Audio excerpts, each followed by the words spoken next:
Норвегияның Рождествосы шаршасыз өтпейді. Бірақ сіз тірі шаршаны қоюдың қаншалықты ерекше дәстүр екенін білесіз бе? Тірі шаршаны рождестволық дәстүр ретінде қою Норвегияда 19 ғасырда басталды.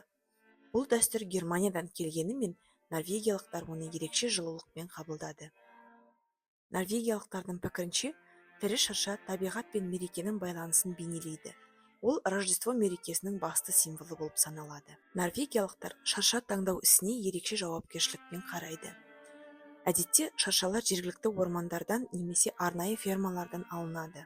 Жергілікті норвегтердің түсінігі бойынша, олар Рождество мен жаңа жыл кезінде тірі шаршаның таңдауларының мақсаты айналаны жасыл желекпен көмкеру болып табылады.